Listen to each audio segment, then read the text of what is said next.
This video is brought to you by G2A. Click the link in the description below for cheap games. Hey guys, this is Undercover Dudes all the way from Down Under, and today I'm going to be talking about the new Combat Arms patch. Now before I start, I want to go and read a little paragraph from the July version of Cleaning in Barracks, which is basically our patch notes for this month. But it really isn't a patch notes, and you'll see why in a little bit.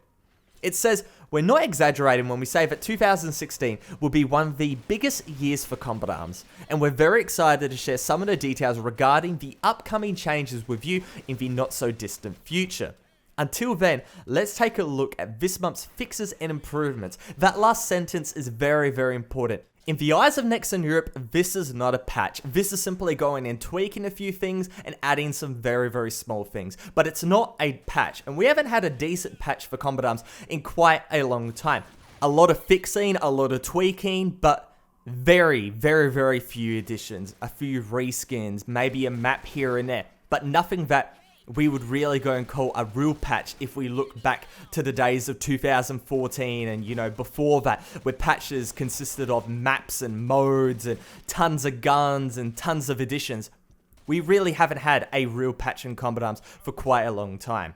On the CA line of sight website, they go and say that Combat Arms is going to get a very big update. Here they say that 2016 will be one of the biggest years for Combat Arms, and we're going to get these upcoming changes in the not so distant future. However, according to Nexon, the not so distant future could be 2 years away. It could be a month away. It could be a week away. It could be 5 years away. Who bloody knows? But if you guys want to go and listen to my opinions, you want to listen to my predictions, what I want in this new patch, then you can go and click the annotation on the screen right now. Don't worry guys, you can go and click it and it will open up a completely new tab, so you can finish this video and then you can go to that video afterwards. But let's get right into the patch, starting out with the new ranks. We've got 5 new ranks in Combat Arms past General of the Army, that is Commander-in-Chief 1, 2, 3, 4, and 5. I like the concept of adding new ranks to Combat Arms. When you hit max level, there really isn't a point to go and play the game anymore.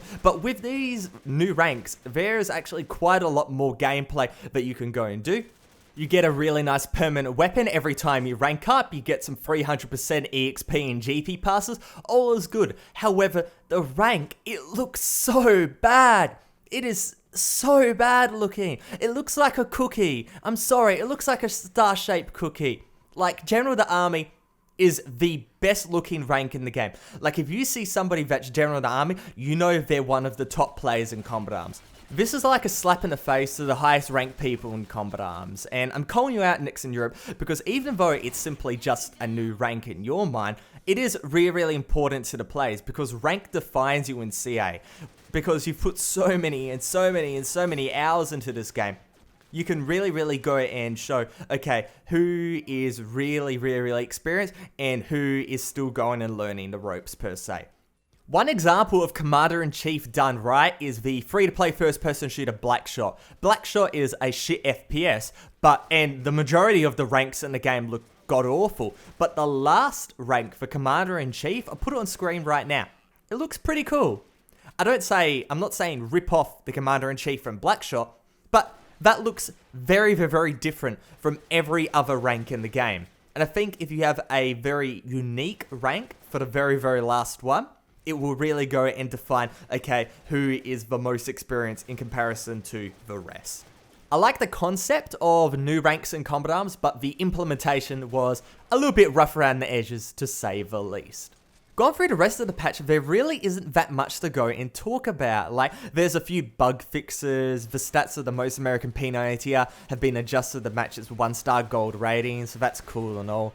There's a couple changes to clan names. You can only have clan names that consist of numbers, letters, underscores, hyphens, spaces, or periods. And because of this, Nexon has gone and given every clan leader a clan name change, which is quite nice. And that's really it. Like, there's a few like new reskinned weapons. We've got the FAMAS G2 SE, so that's cool and all. We've got a backpack. We've got the L96A1 Super Magnum and the M1911 Knights Gold out for permanent that you can go and buy with NX. But overall, there really isn't too much, and we're just going to be waiting for the biggest update ever, as I like to go and call it. And self-plug for one of my old videos if you want to go and watch it. There'll be an annotation, there'll be a link in the description below, go and check it out. It's probably one of the best videos I've personally ever made on my channel, so go and have a watch if you haven't. But other than that, it's Undercover Dudes all the way from Down Under, out.